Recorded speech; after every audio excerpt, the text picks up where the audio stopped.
This is pretty much a summary video and little odds and ends that you'll want to know when you're staying here, including transportation, what to expect while you're here, different features of the resort and so on. There are several of these videos, so go ahead and listen to them all because you'll want to know these for when you're staying here.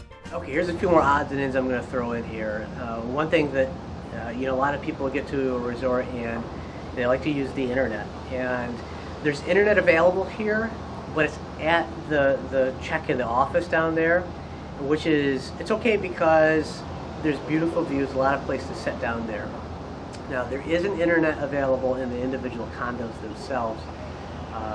And what I did, though, is an alternative, is, now I don't know if you can do this with your phone or every phone. I have an Android phone, and with my Android phone, my service is Sprint. You can activate that as a hotspot. The Sprint service happens to work very well right here.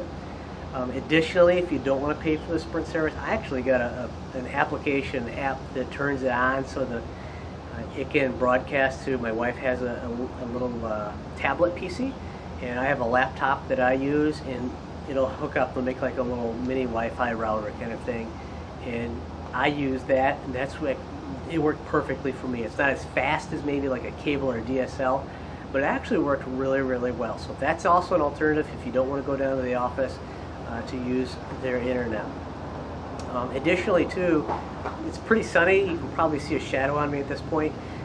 Bring lots of sunblock, because sunblock here is a little pricey. If you go ahead and get it in town, bring lots of it, especially if you have a family. Bring a lot of it because you'll want to be slathering that on pretty frequently because it doesn't take long. I did really well on this particular vacation, not getting burnt all the way up until yesterday, which is almost our last day. I forgot to put some on my back. Now I wear a wetsuit, and the water's really, really warm. Most people go in there and they love it, it's fine, but I like to be a little extra warm. Well, I didn't zip it all the way up in the back, and I got a nice weird V-shaped burn in the back. At any rate, bring lots of sunblock. If you're a sunbather and you don't want sunblock, you got to bring something here to protect yourself. The point being, it's just much more expensive if you get it here on the island than if you bring it yourself from home. And that kind of goes with anything that you think you might need.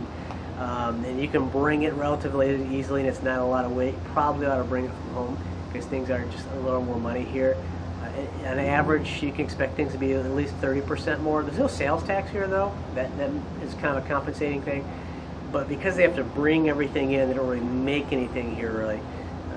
It's about 30% to as much as like 15 to 100% more for certain things. At the time, I'll give you an example, just like grapes. The cost of grapes per pound when I was at the store recently here was $7.50 a pound, which is about what we pay for roast beef at the deli a pound, and I'm from Michigan. So there's a few more tidbits that you might want to know, and as I think of these, I'm going to make more of these little recordings, and they'll all end up getting pasted together.